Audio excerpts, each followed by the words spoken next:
Hello friends, welcome to Shiva classes. आज का जो ये वीडियो है इसमें हम लोग जानेंगे कि जो आप हाल ही में परीक्षा दिए हैं सेंटअप एग्ज़ाम, उसके आंसर की को हम लोग जानेंगे। तो आज का जो विषय था वो था साइंस। तो उसी के ऑब्जेक्टिव प्रश्न के सारे प्रश्नों के हलों को हम अच्छे से जानेंगे और आप अपने घर पे बैठे बैठे आप कितने नंबर से के बनाए हो उसको आप लोग मिला लेंगे और अच्छे से सीख भी जाएंगे। तो चलिए हम लोग शुरू करते हैं। तो सबसे पहले ऑब्जेक्टिव टाइप क्वेश्चन पे आते हैं और उसी का हम लोग बनाएंगे। तो आपको साइंस में कुल 48 क्वेश्चन रहता है, तो उसमें से 40 बनाना होता है। तो उसको हम लोग देखते हैं। हम लोग पूरे 48 का 48 देखेंगे। तो चलिए शुरू करते हैं। तो आपका पहला क्वेश्चन दिया गया है कि प्रतिबिंब का आकार हमेशा वस्तु के आकार से छोटा होता है। क्या क्वेश्चन है कि प्रतिबिंब का आकार हमेशा वस्तु के आकार से छोटा होता है। ऑप्शन है उत्तल दर्पण में, बी है अवतल दर्पण में, सी है समतल दर्पण में और डी है उत्तल लेंस में।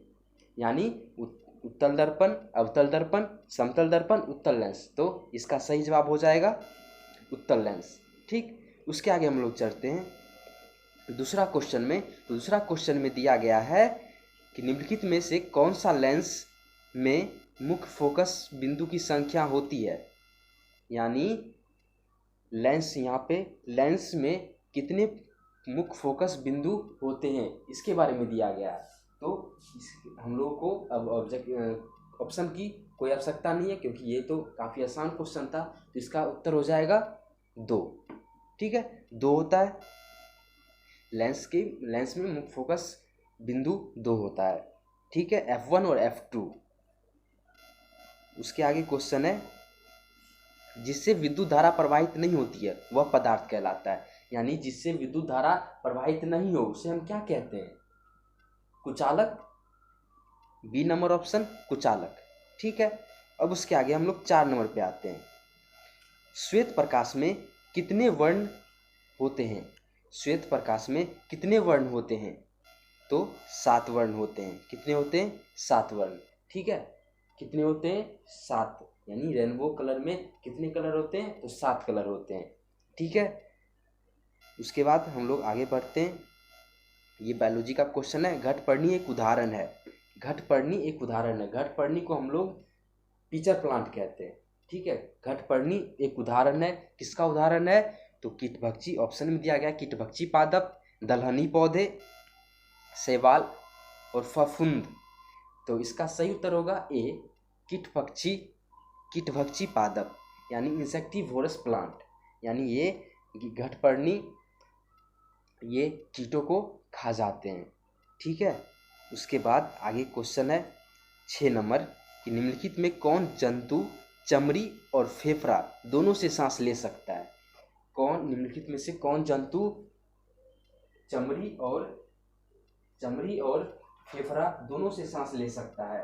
तो इसका सही उत्तर हो जाएगा, ऑप्शन पहले देख लेते हैं। मछली, स्तनधारी, तिलचट्टा और मेढक। तो इसका सही उत्तर हो जाएगा स्तनधारी। ठीक है, इसको इंग्लिश में एम्फीबियंस कहते हैं। ठीक है, स्तनधारी एम्फीबियंस। मछली गिल से लेता है।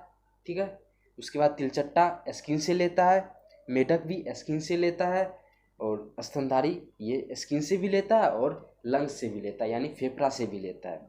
त्वचा से भी, चमड़ी से भी और फेफड़ा से भी। अब उसके आगे 7 नंबर क्वेश्चन है। एक लाल रक्त कोशिका में लाल वर्णक होता है। लाल रक्त कोशिका में लाल वर्णक किसके वजह से होता है? तो हीमोग्लोबिन के वजह से होता है। यानी ऑप्शन नंबर बी, हीमोग्लोबिन। ठीक है, और लाल रक्त बना होता है, लाल रक्त में सबसे ज़्यादा क्या होता है? तो प्लाज्मा होता है। इसको आप लोग भी ध्यान में रखोगे। उसके आगे 8 नंबर है कि नेफ्रॉन पाया जाता है। नेफ्रॉन कहाँ पाया जाता है? नेफ्रॉन कहाँ पाया जाता है? ऑप्शन है वृक्क में, किडनी में, हृदय में, मस्तिष्क में, अंडाशय में। तो नेफ्रॉन पाया जाता है किडनी में। ठीक है, ऑप्शन नंबर 1 वृक्क में। ठीक है, उसके आगे 9 नंबर है रासायनिक अभिक्रियाओं को किस तरह से व्यक्त किया जाता है? रासायनिक अभिक्रियाओं को किस तरह से व्यक्त किया जाता है? ऑप्शन नंबर 1 है संकेतों के रूप में, ऑप्शन नंबर बी है अणुसूत्र के रूप में, ऑप्शन नंबर सी है समीकरण द्वारा, और ऑप्शन नंबर डी इनमें से कोई नहीं। तो इसका सही उत्तर क्या हो जाएगा? समीकरण द्वारा। क्योंकि जब हम लोग कोई रासायनिक अभिक्रिया करते हैं तो उसको हम क्या कहते हैं? केमिकल इक्वेशन यानी रासायनिक समीकरण। ठीक है, इसीलिए यहाँ पे रासायनिक अभिक्रिया को किस तरह से व्यक्त किया जाता है? तो समीकरण द्वारा किया जाता है। जैसे H2 + O2 = H2O। ठीक है, ये केमिकल इक्वेशन हुआ, रासायनिक समीकरण हुआ। ठीक है, अब उसके आगे 10 नंबर क्वेश्चन, सल्फ्यूरिक अम्ल का अणुसूत्र क्या है? सल्फ्यूरिक अम्ल का अणुसूत्र क्या है? ऑप्शन है H2S2, H2S2O7, बी नंबर में है H2SO4, सी नंबर में है H2S2O3 और डी नंबर में है H2S2O8। यानी इसका सही उत्तर H2SO4 सल्फ्यूरिक अम्ल। ठीक है, उसके आगे 11 नंबर, हेमेटाइट निम्नलिखित में से किस धातु का अयस्क है? हेमेटाइट निम्नलिखित में से किस धातु का अयस्क है? तो ऑप्शन है आयरन, बी एल्युमिनियम, सी तांबा, डी टीन। यानी इसका सही उत्तर हो जाएगा आयरन। ठीक है, आयरन। एल्युमिनियम का क्या होता है? बॉक्साइट। ठीक है, इसको भी आप लोग ध्यान में रखोगे। यानी हेमेटाइट निम्नलिखित में से किस धातु का अयस्क है? तो आयरन का है। ठीक है, उसके आगे 12 नंबर, CH3Cl का IUPAC नेम, यानी CH3Cl का IUPAC नेम, यानी CH3Cl का IUPAC नेम क्या हो जाएगा? ऑप्शन है methyl chloride, ethyl chloride, propyl chloride और क्लोरोमीथेन। CH3 का होता है मिथिल और Cl से क्लोराइड यानी मिथिल क्लोराइड, यहाँ ऑप्शन में नहीं है, लेकिन IUPAC नेम से हम लोग क्लोरोमीथेन को हम लोग जानते हैं। ठीक है, यानी इसका सही उत्तर हो जाएगा डी। CH3Cl का IUPAC नेम हो गया क्लोरोमीथेन। ठीक है, क्या हो गया? क्लोरोमीथेन। अब हम लोग आगे चलते हैं। ठीक है, अब आगे 13 नंबर, विद्युत परिपथ में विद्युत फ्यूज किस सिद्धांत पर कार्य करती है? विद्युत परिपथ में विद्युत फ्यूज किस सिद्धांत पर कार्य करती है? तो ऑप्शन नंबर 1 है उष्मीय, ऑप्शन नंबर बी है विद्युत चुंबकीय, ऑप्शन नंबर सी है रासायनिक, ऑप्शन नंबर डी है इनमें से कोई नहीं। तो इसका सही उत्तर हो जाएगा उष्मीय। क्या हो जाएगा? उष्मीय। ठीक है, क्योंकि जब अगर वोल्टेज अगर ज़्यादा हो जाता है तो फ्यूज उड़ जाता है। क्यों? क्योंकि हीट ज़्यादा प्रवाहित होने लगती है इस कारण से, तो इसलिए उष्मीय के सिद्धांत पे काम करती है। ठीक है, अब उसके आगे 14 नंबर, चुंबकीय क्षेत्र का SI मात्रक। चुंबकीय क्षेत्र का SI मात्रक क्या होता है? तो ऑप्शन नंबर ए है टेस्ला, ऑप्शन नंबर बी है वेबर, ऑप्शन नंबर सी है एम्पियर और ऑप्शन नंबर डी है फैराडे। तो चुंबकीय क्षेत्र का SI मात्रक होता है वेबर पर वर्ग मीटर, यानी वेबर पर मीटर स्क्वायर होता है। लेकिन यहाँ पे ऑप्शन नंबर बी में सिर्फ वेबर दिया गया है, तो ये नहीं हुआ। और उसके अलावा ही वेबर पर मीटर स्क्वायर को ही हम लोग टेस्ला के नाम से जानते हैं। ठीक है, तो इसका सही उत्तर हो जाएगा ए नंबर, टेस्ला। ठीक है, अगर आप लोग अभी जुड़े हो अगर इस चैनल से, तो आप लोग इस चैनल को सब्सक्राइब कर दो और बगल में बेल आइकन आएगा, उसको भी आप लोग प्रेस कर दोगे, ताकि और भी नए नए मज़ेदार वीडियो आप लोग को मिलते रहे और आप लोग अच्छे से पढ़ते रहो। उसके आगे हम अब 15 नंबर क्वेश्चन, ईंधन का उदाहरण। ईंधन किसे कहते हैं? तो ईंधन फ्यूल।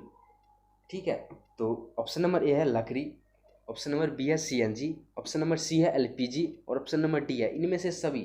तो हम लोग ईंधन आप लोग जानते हो किसे कहते हैं? तो ईंधन उसे कहते हैं जो हमारे वातावरण के या पर्यावरण में मौजूद वो सारे संसाधन ईंधन कहलाते हैं जो हम लोगों को काम में आ सके।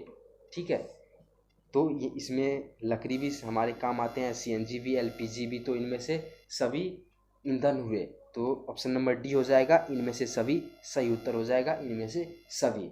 अब आगे बढ़ते हैं 16 नंबर क्वेश्चन, प्रतिबिंब की प्रकृति होती है। प्रतिबिंब की प्रकृति होती है, ऑप्शन नंबर ए है वास्तविक, ऑप्शन नंबर बी है काल्पनिक, ऑप्शन नंबर सी है वास्तविक और काल्पनिक दोनों, और ऑप्शन नंबर डी है इनमें से कोई नहीं। तो हम लोग जानते हैं कि जब प्रतिबिंब बनता है तो वो वास्तविक भी बनता है और काल्पनिक भी बनता है। तो यहाँ पे ऑप्शन नंबर हो जाएगा सी। ठीक है, वास्तविक और काल्पनिक दोनों बनता है, रियल और वर्चुअल दोनों बनता है। अब उसके आगे 17 नंबर क्वेश्चन, कोशिका में युग्मकों के संलयन की परिणति कहलाती है। कोशिका में युग्मकों की संलयन परिणति कहलाती है, क्या कहलाती है? तो वो कहलाती है जायगोट, यानी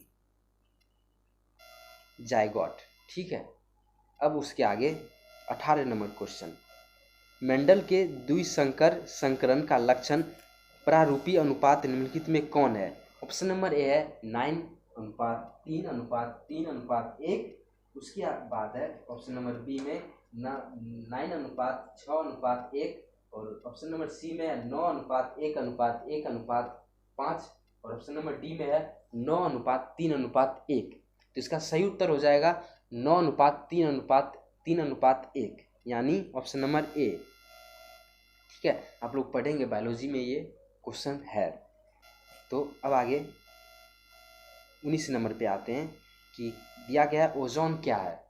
ओजोन एक क्या है? गैस है। ठीक है, ओजोन एक गैस है जो हम लोगों को अल्ट्रावायलेट रे से बचाता है। ठीक है, पढ़े होंगे। तो ऑप्शन नंबर ए गैस है। 19 का ऑप्शन नंबर ए। आप लोग मिलाते जाइए, ठीक है, कितना आप सही बनाए हो ये आपको ध्यान में रहेगा और आप लोग क्वेश्चन को भी अच्छे से जान पाओगे। 20 नंबर है, निम्नलिखित में कौन सा घटक हमारे शरीर के लिए आवश्यक है? निम्नलिखित में कौन सा घटक हमारे शरीर के लिए आवश्यक है? ऑप्शन नंबर ए है विटामिन, ऑप्शन नंबर बी है खनिज, ऑप्शन नंबर सी है पोषक तत्व और ऑप्शन नंबर डी इनमें से सभी। तो हमारे लिए, हमारे शरीर के लिए इनमें से सभी चीज़ें ज़रूरी होती है। विटामिन भी ज़रूरी होती है, खनिज भी ज़रूरी होता है, पोषक तत्व भी ज़रूरी होता है और ऑप्शन नंबर डी है इनमें से सभी। तो यही हो गया सही उत्तर हमारा। तो 20 का ऑप्शन नंबर डी इनमें से सभी। तो अब आगे बढ़ते हैं 21 नंबर क्वेश्चन। 21 नंबर क्वेश्चन है, निम्नलिखित में कौन ऑक्सीय कारक है? निम्नलिखित में कौन ऑक्सीय कारक है? तो इसका आंसर हो जाएगा O2। क्या हो जाएगा? O2। निम्नलिखित में कौन ऑक्सीय कारक है? तो इसका आंसर हो जाएगा O2। ठीक है, क्योंकि ये ऑक्सीकृत है। ठीक है, जो ऑक्सीकृत रहता है, जो अणु ऑक्सीकृत रहता है उसे ही ऑक्सीय कारक कहते हैं। ठीक है, ऑब्जेक्टिव के हिसाब से चले तो हम लोग यहाँ से चूज कर सकते हैं और एलिमिनेट भी कर सकते हैं ऑप्शन को। ठीक है, अब उसके आगे 22 नंबर क्वेश्चन, अष्टक का नियम किनके द्वारा दिया गया है? ठीक है, अष्टक का नियम किनके द्वारा दिया गया है? ऑप्शन नंबर ए है डाल्टन, ऑप्शन नंबर बी है डोवेनियर, ऑप्शन नंबर सी है मेंडलीव और ऑप्शन नंबर डी है न्यूलैंड्स। ये है केमिस्ट्री का क्वेश्चन। ठीक है, पीरियोडिसिटी अगर आप पढ़े होंगे उसमें से दिया गया है, जब पीरियोडिक टेबल के बारे में पढ़ेंगे उसमें। तो इसका सही उत्तर हो जाएगा न्यूलैंड्स। ठीक है, लगभग 1885 ईस्वी में न्यूलैंड्स ने अष्टक का नियम दिया था। ठीक है, यहाँ तक क्लियर। अब उसके आगे 23 नंबर, निम्नलिखित में किसके प्रयोग से जल की अस्थायी कठोरता कम की जाती है? निम्नलिखित में किसके प्रयोग से जल की अस्थायी कठोरता कम की जाती है? ऑप्शन नंबर ए है एचकी सोडा, उसके बाद है बेकिंग सोडा, उसके बाद है जिप्सम, उसके बाद है सोडियम हाइड्रोक्साइड। तो हम लोग जानते हैं, अगर आपके टीचर ने बताया होगा कि जल की कठोरता हम लोग कम करते हैं डिटर्जेंट से, और डिटर्जेंट बना होता है सोडियम हाइड्रोक्साइड से। ठीक है, तो सोडियम हाइड्रोक्साइड इसका सही उत्तर होगा कि सोडियम हाइड्रोक्साइड के प्रयोग करने से जल की कठोरता को स्थायी रूप से कम की जाती है। अब उसके आगे है 24 नंबर क्वेश्चन। 24 नंबर क्वेश्चन है कि निम्नलिखित में कौन सबसे कठोरतम प्राकृतिक पदार्थ है? निम्नलिखित में कौन सबसे कठोरतम प्राकृतिक पदार्थ है? पहला सोना, बी ग्रेफाइट, सी हीरा और डी चांदी। जिसका सही उत्तर बिल्कुल सही, हीरा। ठीक है, क्या हो गया? हीरा, यानी सबसे कठोरतम पदार्थ क्या है? हीरा, डायमंड। ठीक है, अब उसके आगे 25 नंबर में है ए और बी की समतुल्य प्रतिरोध होगी। ठीक है, पिक्चर भी दे दिया गया है, आपको भी दिया होगा क्वेश्चन में। ये फिगर है, इसमें हम लोग को ए और बी का समतुल्य प्रतिरोध ज्ञात करना है। तो हम लोग कैसे ज्ञात करते हैं, अगर समांतर क्रम में रहता है तो 1/2 ओम बाय 1/2 ओम, इस दोनों को करते हैं 2/2 और इस दोनों को काटेंगे तो 1, ठीक है, इसको काटेंगे तो 1, ठीक है, यानी 1 ओम। इसका आंसर हो गया डी, ठीक है, 1 ओम, ठीक है। अब उसके आगे चलते हैं, आगे क्वेश्चन पे 25 नंबर 26 नंबर 26 नंबर दिया गया है, घरेलू विद्युत परिपथ में विद्युत धारा की आवृत्ति का मान होता है। मान क्या होता है, घरेलू विद्युत परिपथ में विद्युत धारा की आवृत्ति का मान क्या होता है। ऑप्शन नंबर ए है 80 हर्ट्ज एच जेड, उसके बाद ऑप्शन बी है 70 H Z, option number C है 60 हर्ट्ज एच जेड, उसके बाद ऑप्शन नंबर डी है इनमें से कोई नहीं। तो आप लोगों को बता दें कि घरेलू, अगर भारत में अक्सर बात की जाए तो घरों में जो वायरिंग होता है, विद्युत धारा की प्रवाह होती है, वो केवल 50 एच जेड की होती है। तो इसमें कोई ऑप्शन नहीं है, तो इसमें हो जाएगा इनमें से कोई नहीं, ऑप्शन नंबर डी, इनमें से कोई नहीं। आप लोग इसको ध्यान में रखेंगे, कितना होता है 50 एच जेड, ठीक। अब आगे बढ़ते हैं, क्वेश्चन नंबर 27, ठीक है, क्वेश्चन नंबर 27, सोलर सेल में कौन सी विद्युत धारा प्रवाहित होती है। सोलर सेल में कौन सी विद्युत धारा प्रवाहित होती है, तो आप लोगों को पता होगा क्या होती है, डिस्ट धारा, ठीक है, ऑप्शन नंबर बी, डिस्ट धारा। ऑप्शन पढ़ने की कोई ज़रूरत नहीं, क्योंकि आप लोगों को पता था डिस्ट धारा होती है। अब आगे 28 नंबर है, कांच का अपवर्तनांक किस रंग के लिए सर्वाधिक होता है। ऑप्शन नंबर ए है लाल, ऑप्शन नंबर बी है बैगनी, ऑप्शन नंबर सी है पीला, ऑप्शन नंबर डी है नारंगी। तो कांच का अपवर्तनांक सबसे ज़्यादा सर्वाधिक होता है, वो है बैगनी का, ऑप्शन नंबर बी बैगनी, ठीक है, वॉयलेट। अब उसके आगे आराम में, यानी जब हम लोग आराम करते हैं उस समय सामान्यतः वयस्क मनुष्य का श्वसन दर प्रति मिनट कितना होता है, ठीक है, आराम में सामान्यतः वयस्क मनुष्य का श्वसन दर प्रति मिनट कितना होता है। ऑप्शन नंबर ए है 9 से 12, उसके बाद ऑप्शन नंबर बी है 15 से 18, ऑप्शन नंबर सी है 21 से 24 और ऑप्शन नंबर डी है 30 से 33। तो इसका सही उत्तर होगा 15 से 18, यानी बी नंबर। इसका एक्चुअल होता है 16 से 20, तो इसके अकॉर्डिंग यहाँ पे इसके अप्रॉक्स में ऑप्शन नंबर बी दिख रहा था, इसलिए ये सही होगा। उसके बाद है 30 नंबर क्वेश्चन कि निम्नलिखित में किस जीव में परिसंचारण तंत्र नहीं होता है, ठीक है, इनमें से किस जीव में परिसंचरण तंत्र नहीं होता है। परिसंचरण तंत्र मतलब सर्कुलेटरी सिस्टम, ठीक है। ऑप्शन नंबर ए है कुत्ता, ऑप्शन नंबर बी है मेढक, ऑप्शन नंबर सी है मानव, ऑप्शन नंबर डी है हाइड्रा, ठीक है। तो इसका सही उत्तर हो जाएगा हाइड्रा, बिल्कुल सही। क्या होता है, कुत्ता में भी रहता है सर्कुलेटरी सिस्टम, मेढक में भी रहता है और मानव में भी रहता है, लेकिन हाइड्रा में नहीं रहता है, ठीक है। अब आगे बढ़ते हैं 31 नंबर क्वेश्चन, रेजिन और गोंद कहाँ संचित रहता है। रेजिन और गोंद कहाँ संचित रहता है, ये आप लोगों के लिए काफ़ी कठिन क्वेश्चन था, बहुत से स्टूडेंट से नहीं बन पाया था। कि ऑप्शन नंबर ए है फ्लोएम, ऑप्शन नंबर बी है कॉर्टेक्स, ऑप्शन नंबर सी है छाल, ऑप्शन नंबर डी है पुराने जाइलम में, ठीक है। तो हम लोग जानते हैं कि रेजिन और गोंद किसी भी पौधे के वेस्ट मटेरियल होते हैं, ठीक है। तो वेस्ट मटेरियल हमेशा ही मरे या सड़े गले टहनियों में रहते हैं, यानी यहाँ पे इससे अनुमान लगाया जा सकता है, आप लोग अनुमान लगा सकते थे कि पुराने जाइलम में ही रह सकता है, क्योंकि पुराने जाइलम भी सड़े गले रहते थे, यानी मरे हुए रहते थे। तो उसी में रेजिन और गोंद का भी संचित यहाँ पे वहाँ पे संचित रहते थे, ठीक है। इसका यानी सही उत्तर हो जाएगा डी, ओल्ड जाइलम में, यानी पुराने जाइलम में, ठीक है। अब बात करते हैं 32 नंबर क्वेश्चन पे। तो दिया गया है निम्नलिखित में कौन अनैच्छिक क्रिया नहीं है, अनैच्छिक क्रिया नहीं है, यानी इनवॉलेंट्री एक्शन। ठीक है, ऑप्शन नंबर ए है उल्टी, ऑप्शन नंबर बी है लार निकालना, हृदय धड़कन, चबाना। तो इनमें से उल्टी करना, लार निकलना और हृदय धड़कना अनैच्छिक क्रिया है, लेकिन चबाना अनैच्छिक क्रिया नहीं है, क्योंकि चबाना तो मेरे बस की बात है। अगर आप चाहोगे तो कभी भी चबा सकते हो। ठीक है, लेकिन उल्टी करना, लार निकलना और हृदय धड़कना हमारी बस की बात नहीं है। ठीक है, अब आगे बात करते हैं 33 नंबर क्वेश्चन।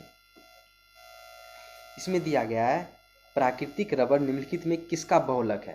प्राकृतिक रबर निम्नलिखित में किसका बहुलक है, ये भी आप लोगों के लिए काफ़ी कठिन क्वेश्चन होगा। तो ऑप्शन नंबर ए है आइसोप्रीन का, ऑप्शन नंबर बी है ब्यूटाइन का, ऑप्शन नंबर सी है नियोप्रीन का, ऑप्शन नंबर डी है एसिटिलीन का।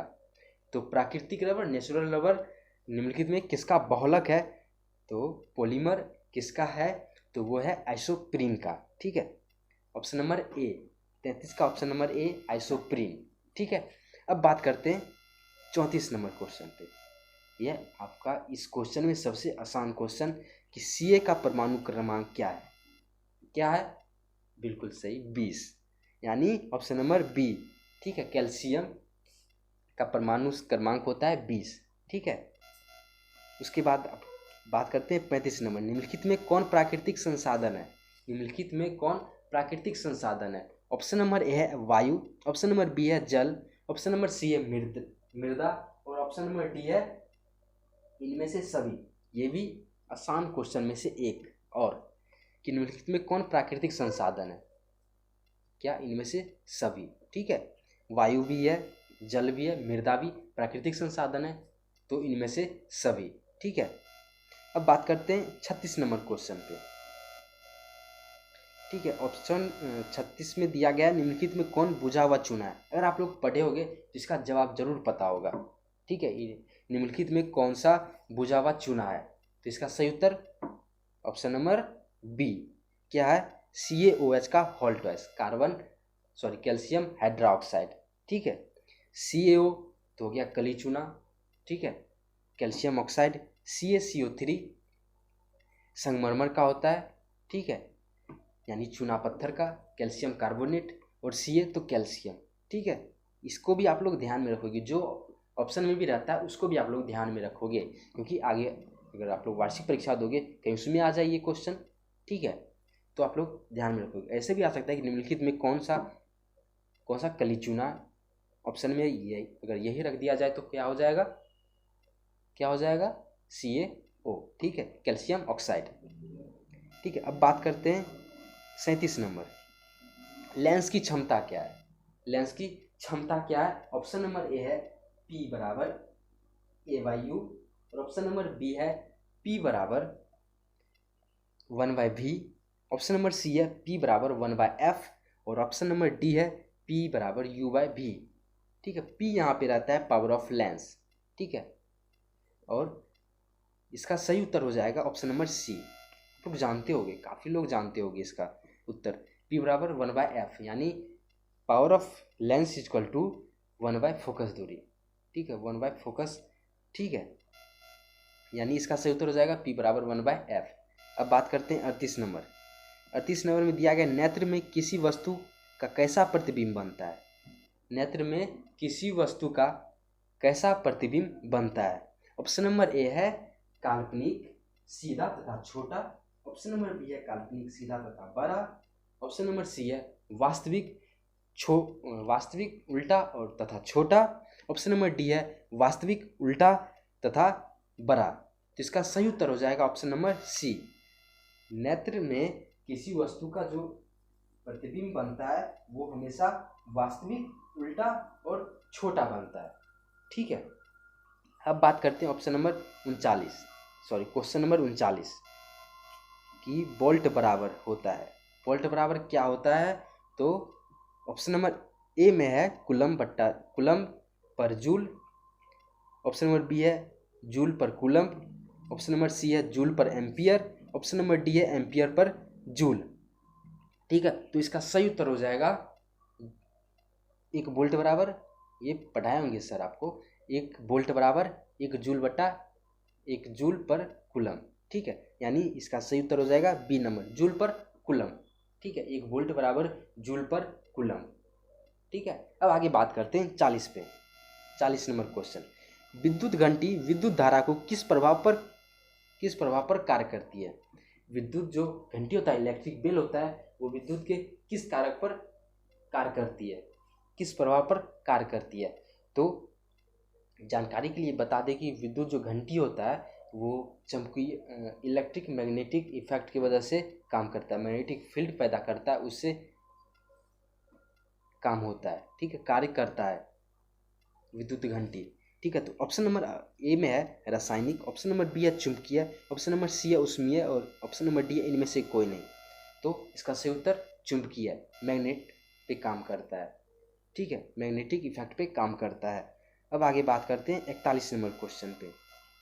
ऊर्जा उत्पादन के लिए कोशिका प्रायः किसका प्रयोग करती है। ऊर्जा उत्पादन के लिए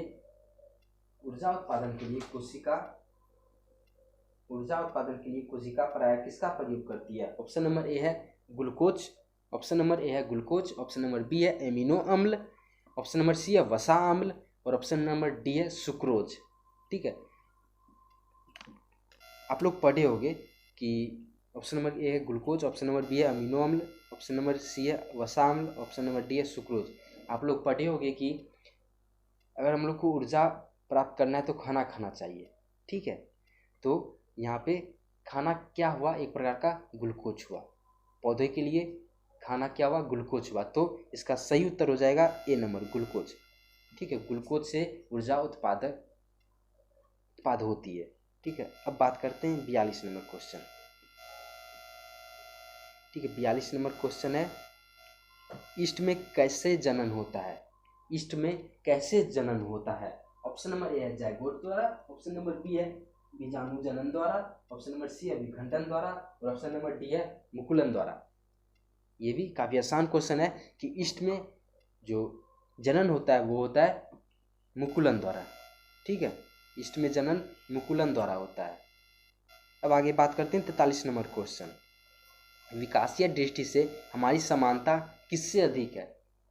विकासीय दृष्टि पर हमारी समानता किससे अधिक है। ऑप्शन नंबर ए है चीन के विद्यार्थी, ऑप्शन नंबर बी है चिंपांजी, और ऑप्शन नंबर सी है मकड़ी, और ऑप्शन नंबर डी है जीवाणु। तो इसका सही उत्तर हो जाएगा चीन के विद्यार्थी से। ठीक है, चीन के विद्यार्थी से। इसमें काफ़ी स्टूडेंट को कुछ कन्फ्यूजन हुआ होगा जिससे आप लोग गलत मार के आए होंगे, लेकिन इसका सही उत्तर चीन के विद्यार्थी, ए नंबर। ठीक है, अब बात करते हैं 44 नंबर क्वेश्चन पे। क्या है, तापमान, वर्षा तथा पवन पर्यावरण के कैसे कारक हैं। तापमान, वर्षा और पवन पर्यावरण के कैसे कारक हैं। ऑप्शन नंबर ए है जैविक कारक, ऑप्शन नंबर सी है फिजिकल फैक्टर यानी भौतिक कारक, ऑप्शन नंबर सी है मृदीय कारक, ऑप्शन नंबर डी है इनमें से कोई नहीं। तो इसका सही उत्तर हो जाएगा इनमें से कोई नहीं। अब कैसे, तो तापमान, वर्षा और पवन पर्यावरण के अजैविक कारक है। ठीक है, जैविक कारक वो होता है जो लिविंग थिंग्स में रहता है, और अजैविक कारक वो होता है जो नॉन लिविंग थिंग्स में। तो टेम्परेचर यानी तापमान, वर्षा यानी रेनफॉल, पवन यानी विंड, ये सभी नॉन लिविंग में रहते हैं, नॉन लिविंग में आते हैं। तो ये हो गए एबॉयटिक यानी अजैविक कारक। तो इनमें से यहाँ पे इनमें से कोई नहीं हुआ, तो ऑप्शन नंबर डी, इनमें से कोई नहीं। लेकिन आप लोग ध्यान में रखोगे कि इसका उत्तर होता है अजैविक कारक। ठीक है, तापमान, वर्षा तथा पवन पर्यावरण के अजैविक कारक हैं। ठीक है, अब आगे बात करते हैं 45 नंबर क्वेश्चन पे। दिया गया है अपच के उपचार के लिए निम्न में से किस औषधि का उपयोग किया जाता है। अपच के उपचार के लिए निम्न में से किस औषधि का उपयोग किया जाता है। ऑप्शन नंबर ए है प्रतिजैविकी, ऑप्शन नंबर बी है, ऑप्शन नंबर ए था प्रतिजैविकी, ऑप्शन नंबर बी है पीड़ाहारी, ऑप्शन नंबर सी है प्रतिअम्ल, ऑप्शन नंबर डी है रोगाणुरोधक यानी एंटीबायोटिक्स, एनाजेलिसिक और एंटासिड और एंटीसेप्टिक। तो इसका सही उत्तर हो जाएगा एंटासिड, प्रतिअम्ल। ठीक है। अपच यानी इंडाइजेशन को उपचार करने के लिए एंटासिड का उपयोग किया जाता है, प्रति अम्ल का उपयोग किया जाता है। अब आगे बात करते हैं, इसका सही उत्तर हो जाएगा एंटासिड यानी सी नंबर प्रति अम्ल। अब 46 की बात करते हैं, निम्नलिखित में कौन सा पदार्थ ऑक्सीजन से संयोग नहीं करता। निम्नलिखित में कौन सा पदार्थ ऑक्सीजन से संयोग नहीं करता। ऑप्शन नंबर ए में है तांबा, ऑप्शन नंबर बी में है सोना, ऑप्शन नंबर सी में है जास्ता और ऑप्शन नंबर डी में है पोटासियम। जिसका सही उत्तर हो जाएगा सोना। सोना ऑक्सीजन से अभिक्रिया करता है लेकिन बहुत ही कम करता है, इन सब जो ऑप्शन दिया गया उससे काफ़ी कम करता है, तो ऑप्शन नंबर बी सोना।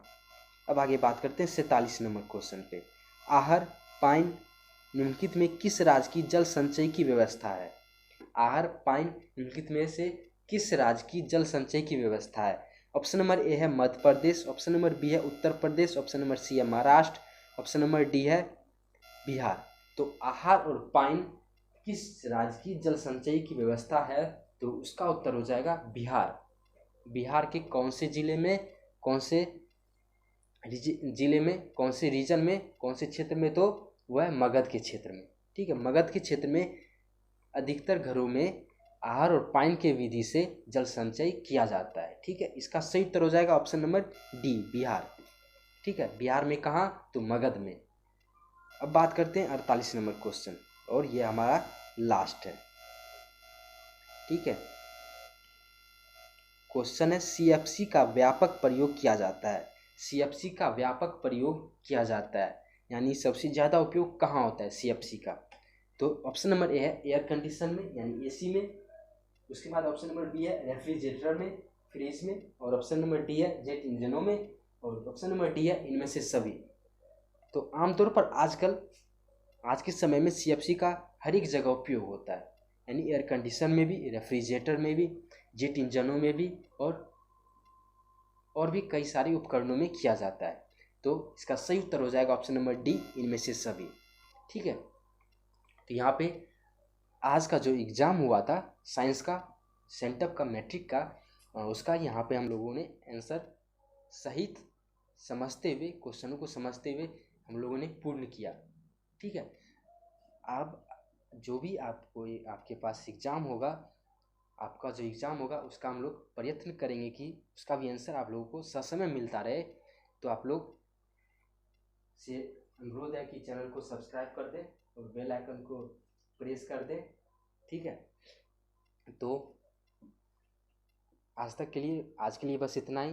कल तक के लिए नमस्कार, धन्यवाद।